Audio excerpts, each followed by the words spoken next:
जिन्दगी एउटा रङ्गीन चलचित्र नै त रहेछ।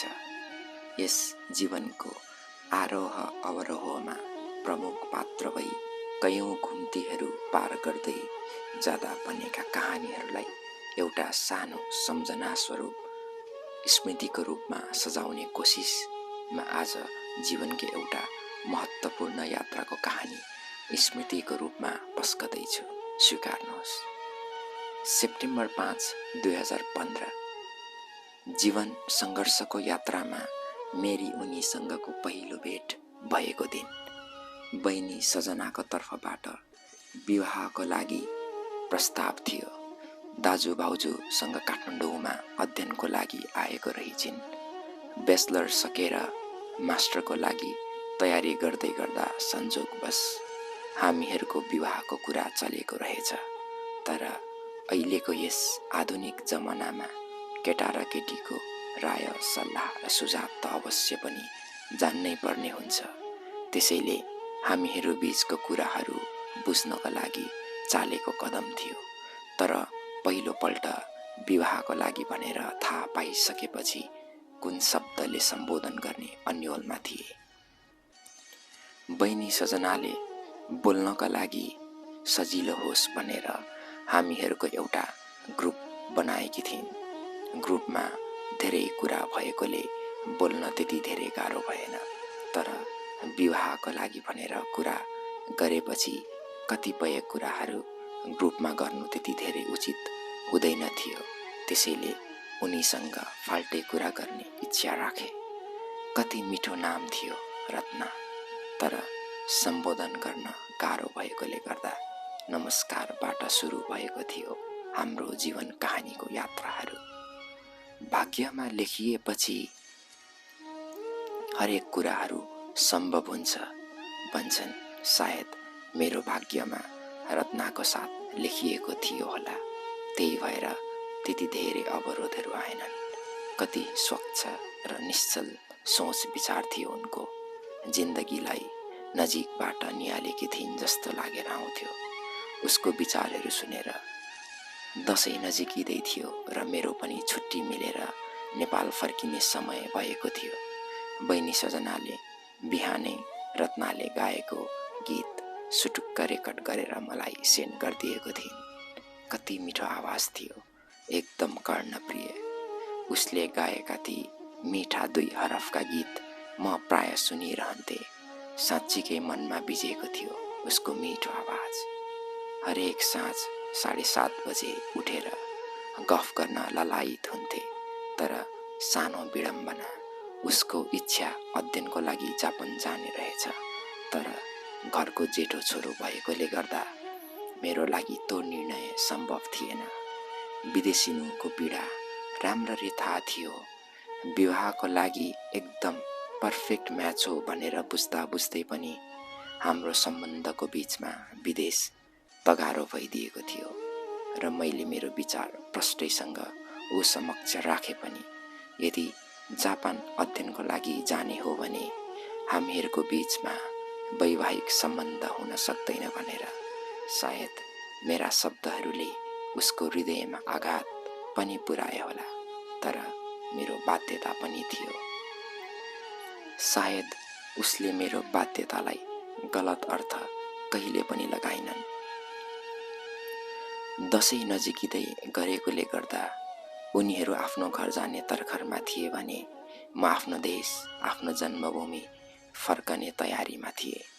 उसँग बोल्न मन लाग्थ्यो, तर पुरुष मनले अर्कै सोच्ने भएकोले गर्दा हामीहरू बीचको समीप्यता दूरीमा परिवर्तित भइराखेको थियो। घरमा सबैजना उसलाई बुहारी बनाउनका लागि राजी थिए भने उसको परिवारबाट पनि कुनै अवरोध थिएन। तर अवरोध थियो त बस विदेश यात्राको।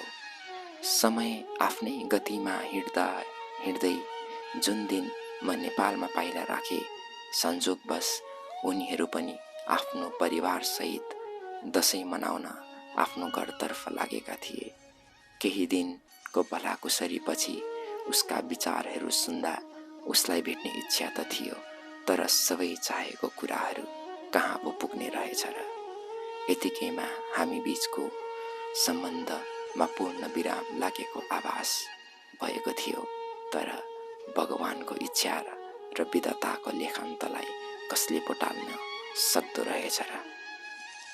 आफ्नो जन्मथलो आइपुग्दा चाडपर्वको रौनक निकै नै चलिरहेको थियो। बहिनी सजनाले भेटेर मलाई उसको फोन नम्बर दिइन् र एकपल्ट जसरी भए पनि फोन गर्न भनिन्। कसले भन्छ एउटै गर्भबाट जन्मिएको बहिनी मात्र बहिनी हो भनेर। सायद सजनाले पनि मलाई आफ्नो दाइ सम्झिन्थिन्, त्यसैले त हामीहरूको जोडी मिलाउनको लागि हर प्रयास गर्दै थिइन्। घटस्थापनाको दिन थियो होला सायद। खै कहाँबाट फोन गर्ने इच्छा जागेर आयो रत्नालाई र फोन गरे पनि। फोन आमाले उठाउनु भयो र रत्ना हुनुहुन्छ भनेर सोधे। चाडपर्वको बेला पाहुनाहरू घरभरि भएकोले गर्दा होला, घरधन्दा गर्नु गएकोले हाम्रो कुरा हुन सकेन। मनमा खिन्नता उत्पन्न त भयो, तर यो मनलाई सम्हाल्दै त्यतिकै फोन राखिदिए। मैले मेरो कुराहरू प्रष्टैसँग राखे पनि खै किन हो किन म उसको सोचप्रति निकै नै प्रभावित भएको थिएँ। सोचेको थिइनँ उनले मलाई फेरि कल गर्छिन् भनेर, तर उसले कल गरिन् र धेरै बेरसम्म गफ पनि गरिन्। त्यस गफभित्र त्यही हामीले गरेका पुराना गफहरू मात्र थिए। ऊ आफ्नो सपना त्याग्न चाहदिनथिन् भने म आफ्नो बाध्यता। सबै कुराहरू मिल्दा मिल्दै पनि हामीहरूको बीच तगारो थियो त बस विदेशको। समयहरू आफ्नै गतिमा बितिरहेको थियो। मामाको घरबाट दसैँको टिका र आशीर्वाद थापेर फर्किँदै थिए। एक्कासी उसको कल आयो र उसको निर्णय सुन्दा खुसीको कुनै सीमा नै थिएन। उसले आफ्नो सपना त्यागेर विवाह गर्ने निर्णय गरेकी रहेछिन्। एकछिन त म सोच्न बाध्य पनि भए, कतै घर परिवारको करकापमा परेर विवाहको निर्णय त गरेको होइन भनेर। मैले सोधे पनि, किनकि हाम्रो यो समाज भनेको पितृसत्तात्मक सोच भएको समाज हो। यहाँ छोरी मान्छेहरूको सपना पलभरमै पारिवारिक खुसीको लागि आगो लगाइन्छ। तर उसले खुलस्त भनिन् कि पारिवारिक करकाप नभई उसको त्यो नितान्त आफ्नो निर्णय थियो भनेर। खुसी थिए म। उसँग भेट गर्ने कुरा पनि राखे। दसैँ सकेर उदाहरण आउने कुरा सुनाइन्। आउने भेटको प्रतीक्षामा दिनहरू गन्न थाले। कति गाह्रो हुँदो रहेछ आफूले मन पराएको जीवन सङ्गिनीलाई भेट्ने दिनको प्रतीक्षा गर्नु। बल्ल बल्ल त्यो दिन आयो जहाँ मैले पहिलोपल्ट उनलाई भेटेको थिएँ। बहिनी सजनाको साथमा उसलाई भेट्न गएको थिएँ। 5-10 मिनटको प्रतीक्षापछि गीता दिदी, रीता दिदी र रत्नाको आगमन भयो र उहाँहरू हामी दुईजनालाई गफ गर्नुस् भनेर आफ्नो काम छ भनेर जानुभयो। त्यस रेस्टुरेन्टमा बसेर गफ गर्नुभन्दा यसो कुनै ठाउँमा घुम्न जाम भनेर हामी दुईजना बुढासुब्बा मन्दिर र पञ्चकन्या मन्दिरतर्फ लाग्यौँ। बाटोमा धेरै कुराहरू भयो। हामीहरूको भेट फेसबुकको च्याटमा धेरैपल्ट भए पनि प्रत्यक्ष रूपमा पहिलोपल्ट भएको थियो। निकै नै लजालु स्वभावकी र सुन्दर थिइन् रत्ना। साधारण जीवनशैली र उच्च विचारमा जीवन व्यतीत गर्ने उनको त्यो सोचको अगाडि नतमस्तक थिए म। आफ्नो भावनाहरू साटासाट गर्ने क्रममा घरिघरि हाम्रो नजर जुत्थ्यो पनि ऊ लजाएर निहुरिन्थिन्। केही समय बिताएर हाम्रो निर्णयहरू एक अर्कालाई राखेर हामी बिदा भयौँ। घर पुगेर बाबासँग विवाह गर्ने प्रस्ताव राखे पनि सायद पहिलोपल्ट मेरो त्यस्तो निर्णय सुनेर बाबा पनि अचम्मित हुनुभयो होला र छोराको खुसीको लागि स्वीकार्नु पनि भयो।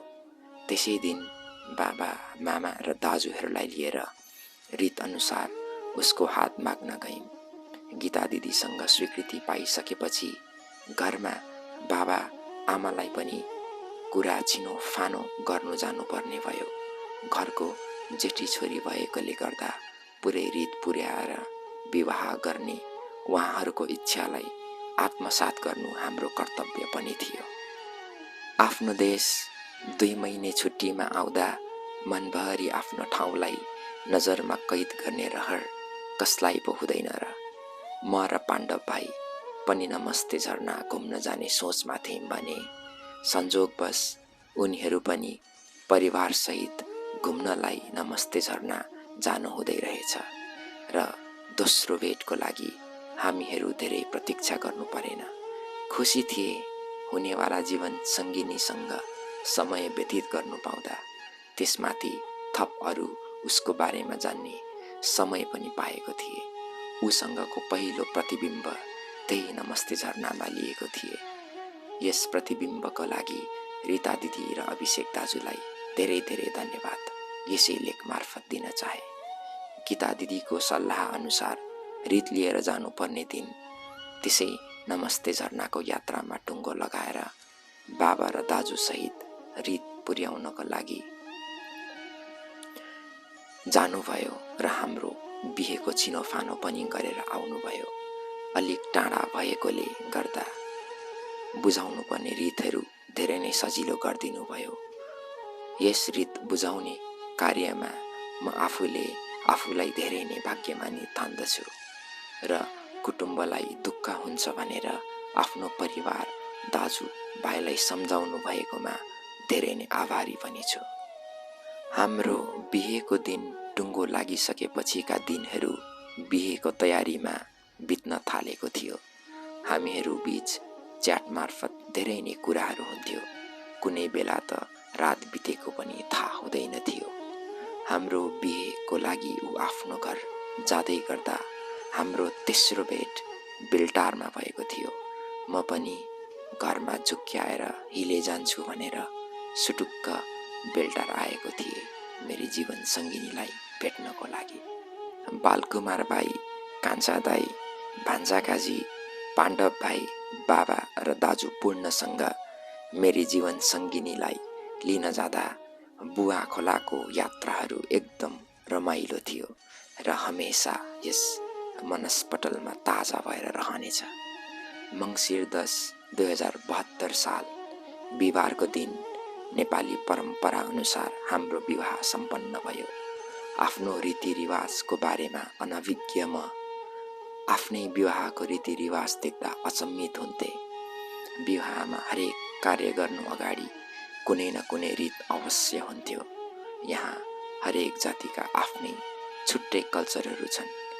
आफ्नो छोरी चेलीलाई बिदाई गर्नु पर्दाको पीडा त छँदैछ, त्यसमाथि रीतहरूले गर्दा त्यसको बारेमा सुन्दा यो मन साह्रै नै छोएको थियो।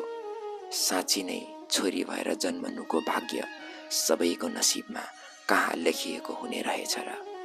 विवाह सकेर उनलाई लिएर आफ्नो घरतर्फ फर्किँदै गर्दा दुधकोशी नदी तरिसकेपछि त्यो छोइला डाँडाको उकालोमा मेरी जीवन सङ्गिनीले भनेका कुराहरू यो कानमा हमेसा गुन्जिरहनेछ। साह्रै भावुक हुँदै मलाई एक एक रीतको बारेमा सुनाउँदै थिइन्। आजबाट त मेरो घरमा म मरे भने मेरो जुठो समेत पार्दैनन् भन्दा यो मन साँच्चीकै दुखेको थियो र छोरी मान्छेलाई हेर्ने नजरमा बदलाव पनि आएको थियो। साँच्चै नै नारीलाई केही पलमै देवीको रूपमा पूजा गरिन्छ भने केही पलमै पराई बनाइदिने यो समाजले नारीको महानतालाई कहिले बुझ्ने।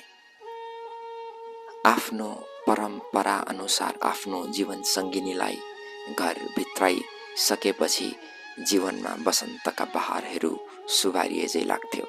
तर विडम्बना आफ्नो घर परिवार आँगन र भर्खर भित्राएको जीवन सङ्गिनीलाई छोडेर विदेशिनु पर्ने बाध्यता थियो।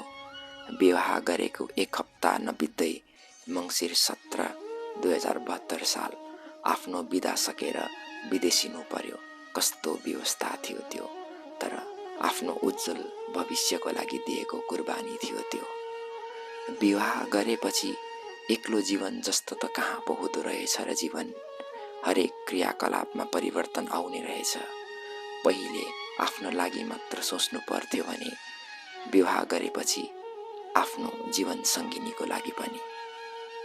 विवाह पश्चात धेरै समयसँगै बस्न नपाए पनि हरपल सम्झनामा आउँथिन् उनी।